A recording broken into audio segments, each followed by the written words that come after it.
अच्छा भूत। शिवपुर गांव छोटा सा, शांत और पहाड़ियों से घिरा हुआ था। दिन में ये गांव बेहद सुंदर लगता, पर रात ढलते ही गांव के एक कोने में खड़ी पुरानी कोठी अपने सन्नाटे और रहस्यमय अंधेरे से लोगों को डरा देती।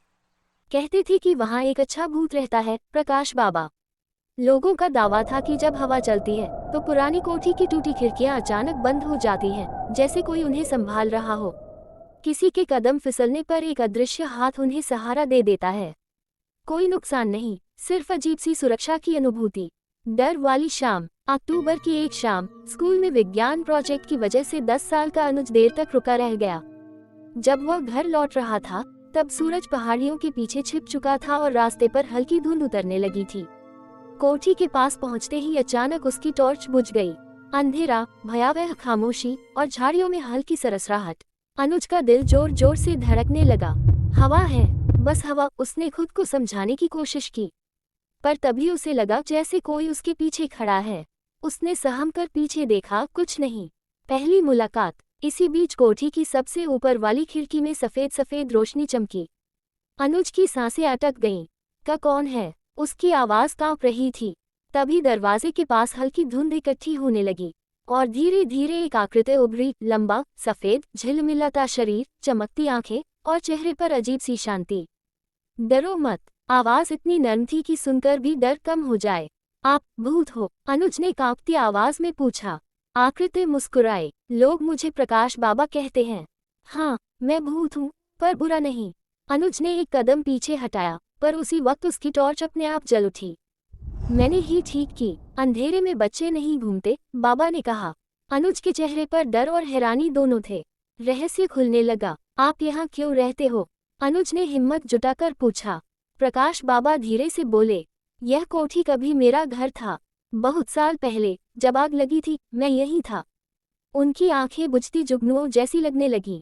उस रात मैंने पूरे गांव को जगाया, कई लोगों को बाहर निकाला, पर मैं खुद बाहर न आ सका। अनुज की सांस अटक गई। प्रकाश बाबा आगे बोले, तब से मेरे मन में कोई शिकायत नहीं, बस ये घर और गांव के लोग, ये मेरी जिम्मेदारी बन गए। अद्भुत रात। प्रकाश बाबा अनुज को कोठी के अंदर लेकर गए। पहली बार कोई इंसान इतने सालों बाद कोठी में प्रवेश कर रहा था। अंदर की दीवारों पर धूल जमा थी, पर बीच में एक पुरानी लकड़ी की मेज पर साफ सुथरी लालटेन रखी थी, जैसे किसी ने अभी अभी साफ की हो। मैं यहाँ सब संभालता रहता हूँ, बाबा ने कहा। जो भी इस कोठी में आता है, उसे डर लगता है। पर सच कहूँ, मुझे भी अब अकेलापन लगने लगा है। अनुज को अब उनसे डर नहीं, बल्कि दया और अपनापन महसूस हो रहा था। कुछ देर बाद बाबा बोले, अब देर हो रही है, चलो मैं तुम्हें रास्ता दिखा देता हूँ।